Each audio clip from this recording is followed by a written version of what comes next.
Today we are discussing the affections of spleen in sheep and goats and its interpretation. Basically, many times we are neglecting spleen while doing the postmortem. That's why we are today discussing about the different aspects of the spleen and how to interpret its observation. While doing the postmortems, we can see a normal size, enlarged one, shrunken or smaller spleen. Then shape of the spleen may be round, edges may be round, maybe elongated, maybe flat, maybe uneven, maybe wrinkles are formed on the surface of the spleen.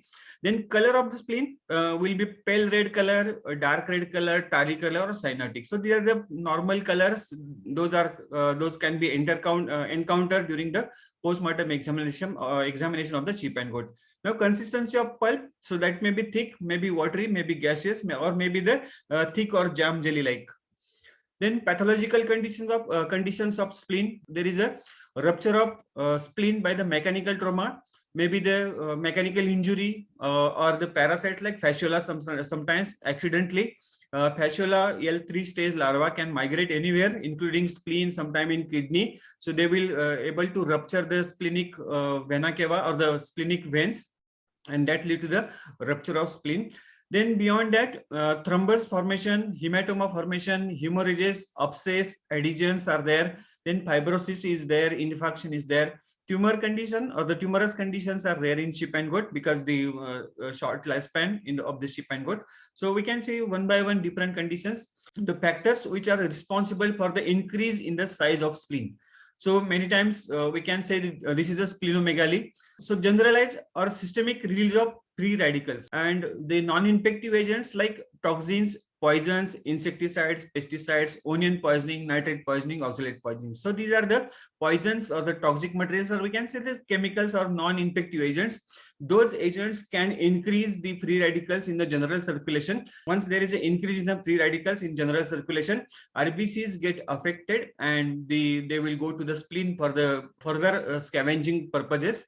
Then another factor which can increase the size of spleen, but it is the infective agent. That includes the bacterial toxins. So specifically bacterial septicemia, any type of septicemia will be there.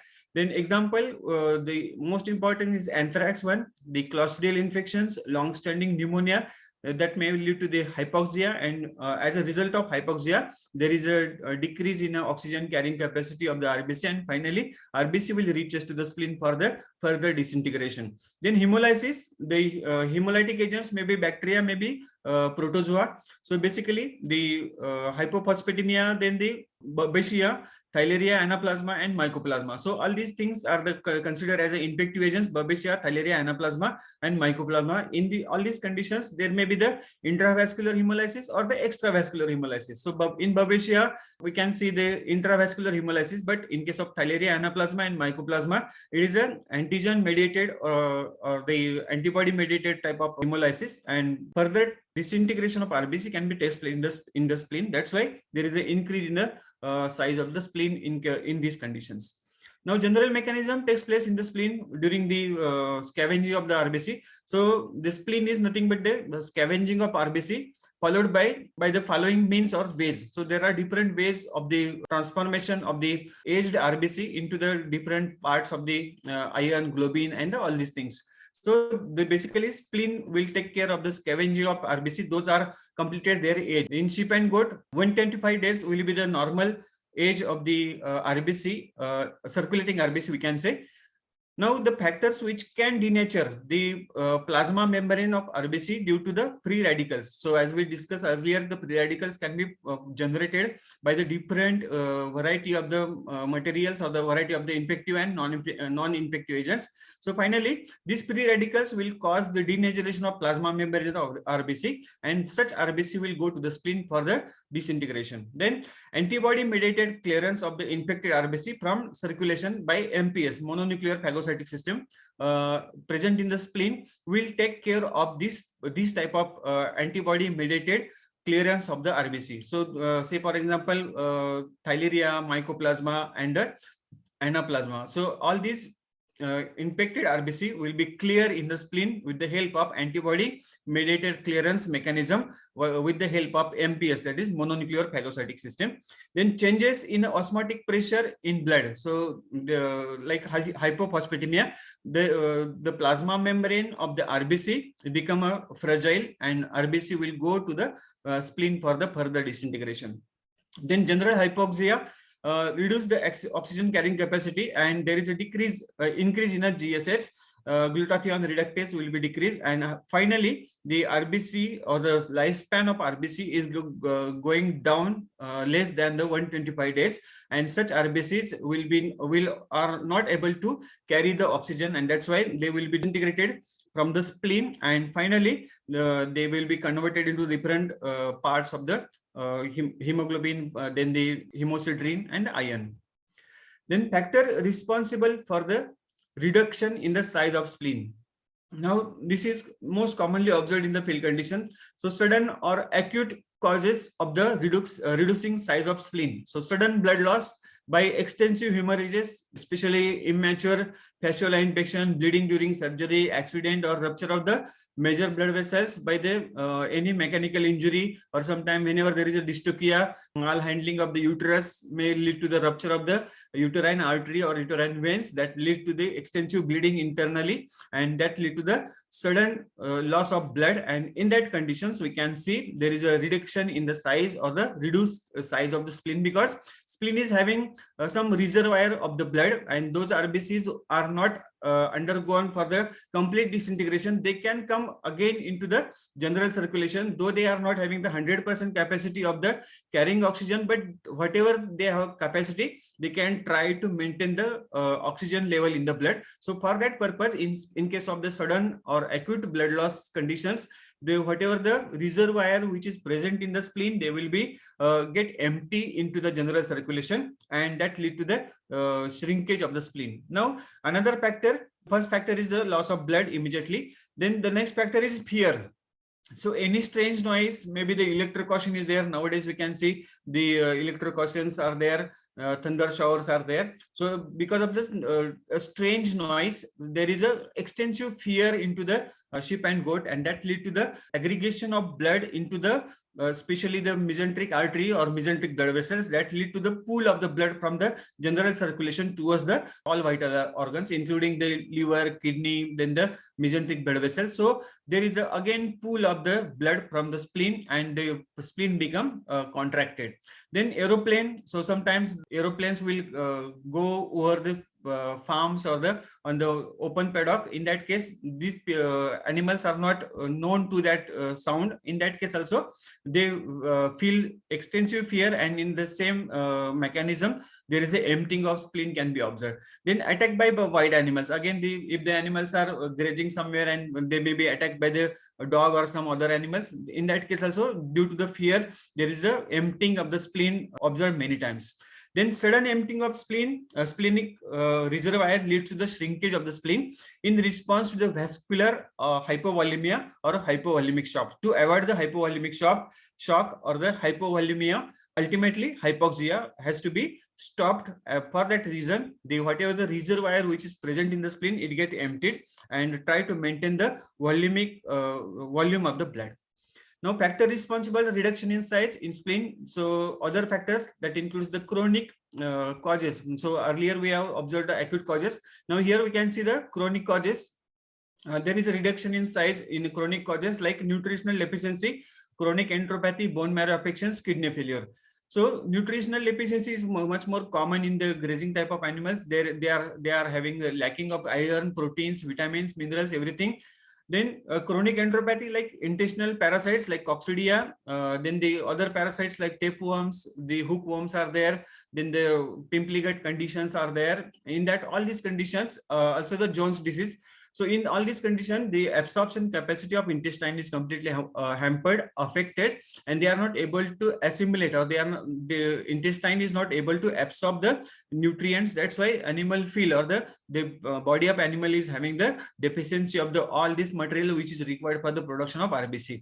So the chronic enteropathy will leads to the decreased number of RBC in general circulation.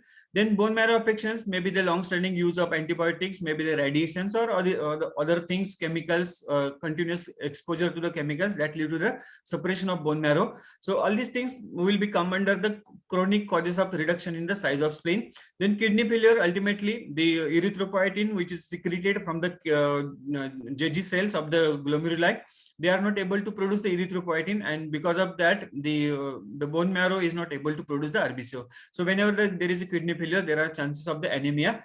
So the conditions in which there is a decreased absolute number of RBC will lead to the shrinkage of the spleen or the size of spleen, because there is no presence of large number of RBCs for the scavenging. For that purpose, ultimately the size of spleen will be less or the smaller. Now we can see different conditions. The normal size of spleen with a slight bluish color, bluish red color will be there in the normal size of the spleen. Then we can see the shrinkage, wrinkles on the spleen. So whenever there is a sudden emptying of the blood or the sudden emptying because of the extensive blood loss, so in that case we can see the shrinkage. So we can see there are some shrinkage they can be observed over the surface of the spleen. Here again we can see the again the shrinkage, the contracted spleen will be there in the same type of reason. The wrinkles on the spleen due to the sudden loss of blood, that is we call as a shrinkage. Then wrinkles on the spleen due to the sudden loss, the same thing. Again we can see that some wrinkles are observed over here. Then enlarged spleen, we can see comparatively we can see the rumen over here, and the size of spleen is a little bit much more higher. So these kind of things can be seen in the infection like theileria, anaplasma. The onion poisoning, it is nowadays very common, and spleen will be enlarged because of the, as we discussed, in onion poisoning there is a release of large number of free radicals, and due to that free radicals, the RBCs will reduce their lifespan, will go to the spleen for the scavenging. So for that purpose, in onion poisoning we can see there is an increase in the size of spleen. Now, in case of bacterial septicemia, we can see the pinpoint hemorrhages on the surface of the spleen. So if we see carefully the spleen surface, we can see pinpoint hemorrhages over the surface of the spleen. It can be seen in any kind of bacterial septicemia, maybe the anything. So it may be HS, maybe BQ, maybe the anthrax, or all these things will have the pinpoint hemorrhages over the surface of the spleen. Again, the same thing, the bacterial septicemia will have the pinpoint hemorrhage over the surface of the spleen. Then enlarged spleen with the peripheral hematoma, we can see here. So whenever there are some toxins are there, they can lead to the rupture of some blood vessels, and that lead to the formation of hematomas over the within the splenic pulp, or at the margin of the splenic pulp. So it can be seen in case of the Babesia, whenever the RBCs or the vascular endothelial cells it get damaged by the extensive hypoxia, that lead to the rupture of some blood vessels, and the peripheral hematomas can be observed. Then enlarged spleen with the multiple hematomas, we can see here within the capsule of the spleen, we can see 1, 2, 3, 4, 5, 6 hematomas. Here also hematoma is there. So that can be observed in any condition that lead to the rupture of the vascular endothelial cells. Then enlarged spleen with the active white pulp. So it can be seen in the theileria or the hemoprotozoal diseases.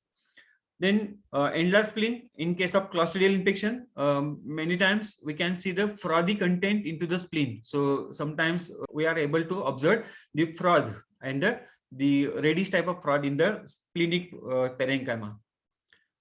Enlarged spleen, again the same spleen, clostridial infection. Then enlarged spleen, clostridial infection. Here we can see how blood is get accumulated into the spleen. One video is there.